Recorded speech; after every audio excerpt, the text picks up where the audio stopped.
네, 수고 많습니다. 국민의힘 보건복지위원회 간사, 부산 해운대고래 김미애입니다. 국민께 부담을 가중시키고 인기 없는 정책을 시행하기는 몹시 어렵습니다. 특히 집권당이 소수당일 때는 더더욱 그렇죠. 지금 정부의 과제 중에 의료개혁, 연금개혁, 건보재정, 건전성 모두 상당히 어렵습니다. 특히 현 세대의 부담을 증가시키는 물론이고 미래 세대에게 지속 가능성에 대한 의문이 있고 또 부담까지 늘어난다면 더더욱 인기 없는 정책으로 정부는 추진하기 몹시 어렵습니다. 그런데 지난 문재인 정부는 국가 부채가 600조인 것을 400조 늘려서 1000조 국가 부채가 됐습니다. 그때도 사실은 해야 될 것들을 못한 게 있었죠. 연금 계획도 있고 오늘 우리가 계속 논의하는 의료계획 역시 마찬가지고 코로나19라는 특수한 상황이 있었지만 그때도 벽에 부딪혔었고 그리고 의료개혁 수단 중에 하나인 의대 정원의 증원 문제는 더더욱 어렵습니다. 그랬기 때문에 과거 정부도 쉽게 손을 못 댄 겁니다. 그런데 이런 어려운 과제를 총선 앞두고 선거에 유리하게 할 목적으로 한다? 저는 몹시 그것이 받아들이기 어려운 해석 같습니다. 그러면 안 해야 되죠. 총선 지나고 하는 게 더 맞겠죠. 저는 그렇게 생각이 듭니다. 지난 청문회 때 보건의료노조 송금희 부위원장이 어떤 발언을 했냐면 의대 정원을 500명이든 2000명이든 증원하면 의사들 반발은 달라지지 않았을 것이다.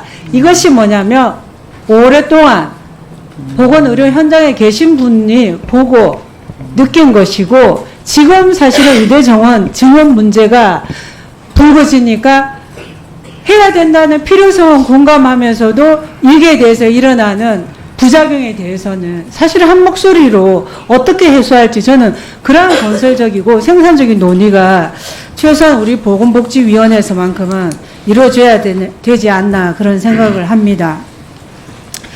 그러면 정부가 의료개혁을 하겠다는 목적은 숫자 말씀드렸지만 필수의료, 네. 지역의료 정상화하겠다는 것이고 그 수단 중에 하나로 의대 정원을 증원하겠다는 것인데 이러한 증원을 할 때 있어서 정부는 과학적인 의사결정 과정을 통해서 하는 게 맞죠. 네, 맞습니다. 그러나 이 과학적인 의사결정 과정에 대해서도 다양한 해석이 일어나는 것 같습니다.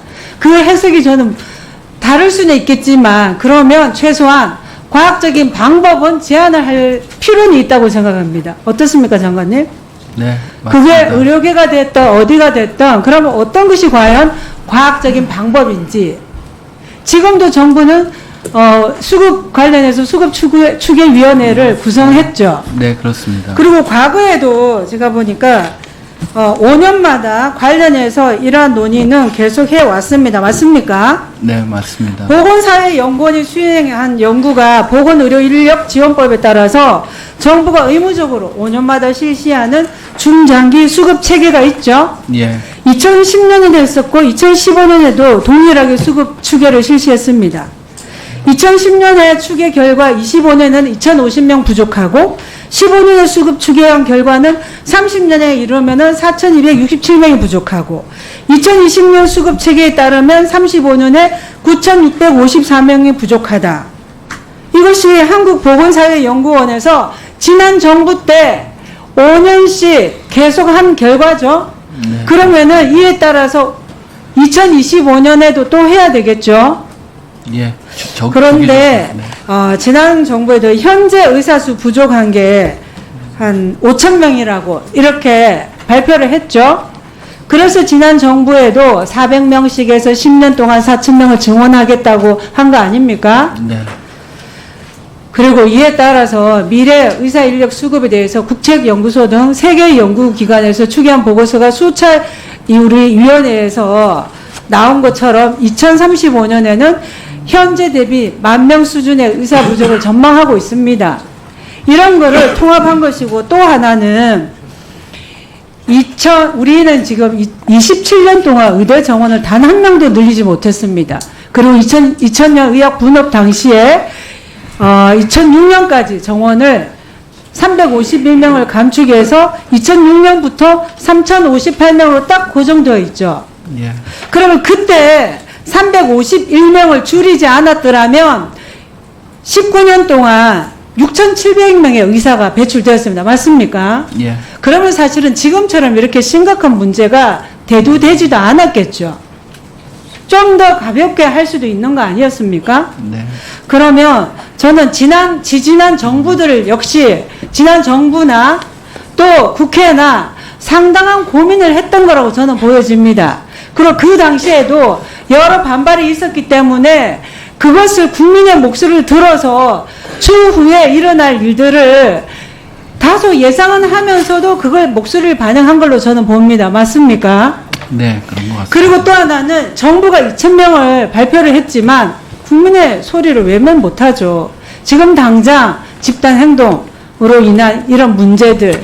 그러니까 목소리를 받아들여서 1,509명을 내년에 증원하겠다고 발표한 거 아닙니까? 네. 저는 이런 것들이 쉽지 않은 거기 때문에 그렇다고 봅니다. 쉬운 거라면 어느 정부도 못했겠습니까? 어렵기 때문에 전부 뒤로 미뤘고, 그리고 지금 윤석열 정부는 이 어려운 과제를 인기에 연연하지 않고 과감하게 한 건데, 그것이 국민들이 볼 때는 지금 불안한 겁니다. 이 사태가 장기화되니까 불안하고, 또 우리 국민들 중에 소중하지 않은 직역이 어디 있습니까? 의료인 역시 마찬가지고 의대생, 전공이 다 마찬가지죠. 그래서 제가 지난번 청문회 때도 좀 더 유연한 사고로 26년부터는 재논의를 할 수 있기를 바란다. 그런 요청을 드렸습니다. 장관님 이에 대해서 말씀해 주십시오.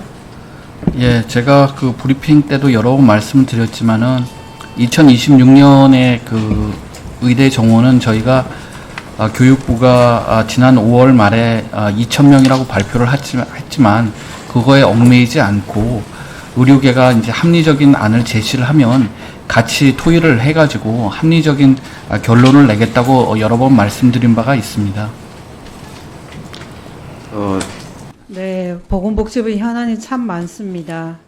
국민연금 계획에 대해서도 저는 21대 국회에서 연금특위위원으로 활동했는데 그때도 구제계획을 선행적으로 하기로 했는데 선거 과정을 거치면서 공론화위에서 구조개혁은 다소 논의가 안 되고 모수개혁 중심으로 돼서 보험료율과 소득대출 수치만 좀 부각된 측면이 있어서 몹시 안타까웠습니다. 그러나 연금개혁은 어느 정부가 하든 한 번으로 끝날 성질이 아니죠. 지속적으로 이어져 가야 됩니다. 21대에 모수개혁을 했다 하더라도 저는 22대에 들어와서는 또다시 모수개혁도 해야 되고 구조개혁도 해야 된다고 그런 생각을 가집니다. 연금개혁 논의 배경이 현 제도를 유지할 경우에 2055년에는 기금 고갈 때문에 이 기금의 지속 가능성을 담보를 어떻게 하냐 이것 때문에 출발했습니다. 그리고 연금개혁은 다층 노후 보장 체계 내 제도 간 역할, 기능 정립 등 구조적 접근은 필수고 제도별로도 각 제도별로도 보건복지부, 기재부, 노동부, 금융위 등 담당 부처가 다양하고 상임위도 그에 따라 다양합니다. 그래서 국회 차원의 특위에서 논의해야 되고 21대에서 그래서 국회 차원의 연금특위가 구성된 배경이기도 합니다. 그렇죠, 장관님? 네, 그렇게 알고 있습니다. 그리고 지금은 또 구조개혁이 너무 복잡하고 범위도 넓죠. 그렇기 때문에 21대에도 제대로 못했습니다. 기초연금뿐만 아니라 퇴직연금, 개인연금, 군인 사학연금을 비롯해서 직역연금의 통합 문제까지 사안사안마다 고려사항이 다양하고 이해관계인도 다양하고 목소리도 많고 특히나 전문적인 지식이 필요합니다. 그래서 아까 우리 원내대표께서 제안한 게 저는 못 봤지만 여야정 협의체를 구성해서 여야 그다음 정부가 같이 논의하자라고 이런 안을 낼 수밖에 없는 배경으로 생각합니다. 장관님 어떠세요? 네, 그 연금 문제는 단순히 국민연금만 노후 그 보장 수단이 아니라 여러 가지 연금이 관여되어 있고 그게 또 여러 부처로 나눠져 있기 때문에 여야정 그다음에 아니면은 21대처럼 특위를 논의하는 것이 좀 더 효율적이라고 생각이 듭니다.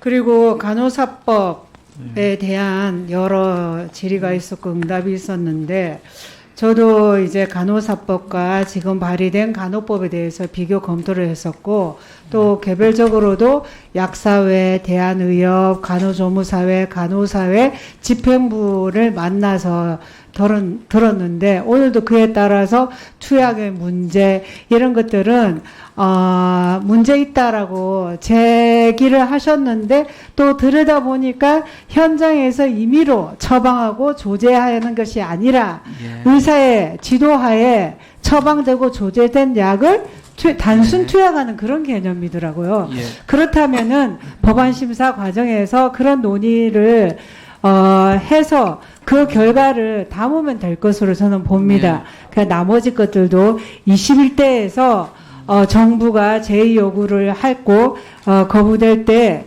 직역 간의 갈등, 법체계 문제, 간호조무사 학력 차별 등의 쟁점이 해소되지 못한 채로 본회의 통과했기 때문에 제의 요구가 있었고 또 이번에 간호사법 발의한 것은 이런 것들을 상당 부분 제거했고 그래서 그 과정에서 직역의 의견을 들은 겁니다. 그렇죠? 예, 아까 뭐 남인순 의원님께서도 투약의 정의가 필요하시다고 말씀을 하셨고요. 만약 투약의 정의가 어렵다고 한다면은 다른 용어를 통해 가지고 그것이 간호사들의 어떤 그 재량적인 그게 아니라 의사의 그 지도와 그 다음에 약사의 그 조제에 따라 가지고 단순히 진료 그 지원의 측면에서 적당한 용어가 있으면은 뭐 용어를 바꿀 수도 있다고 생각이 저는 듭니다. 그 법안에 투약의 정의 개념을 넣어도 된다고 생각합니다. 예. 그런 오해는 불식시키는 방법으로 맞습니다. 법안 예. 심사 과정에서 녹여내낼 수 있다라고 여겨집니다. 그 다음에 이제 몇 분이 안 남았네요. 마무리하고 3분 때 물어봐야 되겠습니다. 그리고 제명이나 목적 조항에 또 간호조무사의 자격 문제, 그 다음에 특히나 진료 전문 간호사가 지금 현장에서 많은 고생을 하는데 간호사협회 의견을 들어봐도 그럼에도 불구하고 요청했고 지금 현장에서 고생하는데도 불구하고 상당히 불안해하시는 것도 사실이었어요. 네. 언제 그 문제를 가지고 문제가 될지 모르기 때문에 그래서 신속히 네. 법적 근거를 마련해 달라고 요청했습니다. 네. 알고 계시죠? 예, 알고 있습니다. 네. 늦은 시간까지 고생 많습니다. 아동 정책에 있어서는 기본적으로 아동 최상의 이익이 우선돼야 되는 게 모든 아동 정책의 기본이죠. 아까 입양에 있어서도 마찬가지입니다. 헤이그 협약에서도 그래서 아까 말씀하신 게 보충성의 원칙이라고 보여지는데 국제 입양에 있어서는 먼저 태어난 국가의 원가정에서 키워야 되고 아닐 경우에 국내 입양 그것도 여의치 않으면 국제 입양 마지막이 시설입니다. 그래서 가정 보호율을 높여야 된다는 것이 기본이죠. 그것이 아동 최상의 이익이라는 생각입니다. 그런데 저는 지금 국내 입양을 활성화시키고 해외 입양을 보내지 않아야 되는데 우리가 그 아이들을 키우지 않습니다. 그렇기 때문에 그것이 고아 수출국이다 이런 표현이 저는 상당히 불편하고 마음이 아픕니다. 돈을 받고 아이들 파는 게 아니거든요. 우리가 이 아이들의 품이 되어주지 못하기 때문에 상당한 수고를 해서 국내에서 입양 가정을 찾으려고 애썼지만 없었기 때문에 국제로 해외로 보내는 겁니다. 그래서 이런 부분에 있어서 좀 더 아동에게 최상의 이익이 되기 위해서 지난 21대에 국내 입양 활성화를 위해서 국내 입양법 정부 개정안, 헤이그 비주 토된 마련을 위해서 국제 입양법 제정안을 마련했고 또 하나 뜻깊은 게 출생 통보제와 보호 출산제입니다. 이제 며칠 후인 19일부터 대한민국 병원에서 태어난 모든 대한민국의 아기들은 바로 출생 등록될 권리를 가지게 됩니다. 그렇죠? 장관님 고생하셨으니까 1차관님이 말씀해 주세요. 예, 그렇습니다. 19일부터 네. 시행입니다. 그다음에 그날 같이 또 시행되는 게 보호출산제인데 이건 역시 원가정 양육이 우선돼야 됩니다. 이걸 하는 이유도 충분한 위기 임산부가 심리적 불안 상태에 있는데 상담 기관을 통해서 안심을 시켜드리고 직접 양육할 수 있도록 모든 걸 지원하고 안내를 해드리고 그럼에도 불구하고 도저히 본인 이름으로 출생할 수 없다 할 때 마지막 수단입니다. 그래서 저는 보호출산제 도입을 대표 발의한 국회의원이긴 하지만 대한민국에서 보호출산제가 시행되지 않길 바랍니다. 그렇지 않고 모든 아기들이 원부모 슬하에서 사랑받으며 안전하게 크길 바랍니다. 그래서 며칠 후인데 일차관님 예. 이에 대한 상담 기관의 역할이 중요한데 준비는 잘 되고 있습니까? 예, 지금 질의주신 우리 김미 의원님 또 우리 남인수 의원을 비롯한 21대 의원님들께서 함께 법을 마련해 주셨습니다. 그리고 7월 19일 날 시행인데요. 지금 16개 상담 기관이 다 준비를 하고 있습니다. 저도 어제 대전 잠원에 가봤는데 지금 여기 있는 것처럼 1308로 전화를 거시면 그 지역 상담으로 다 지금 그 전화를 할 수가 있습니다. 서울은 바로 에러눈이 받게 되어 있고 인천은 잠원 해가지고 거의 대부분이 세팅이 되어 있습니다. 첫 번째 전화하는 이것이 끝이는 아니고 그렇습니다.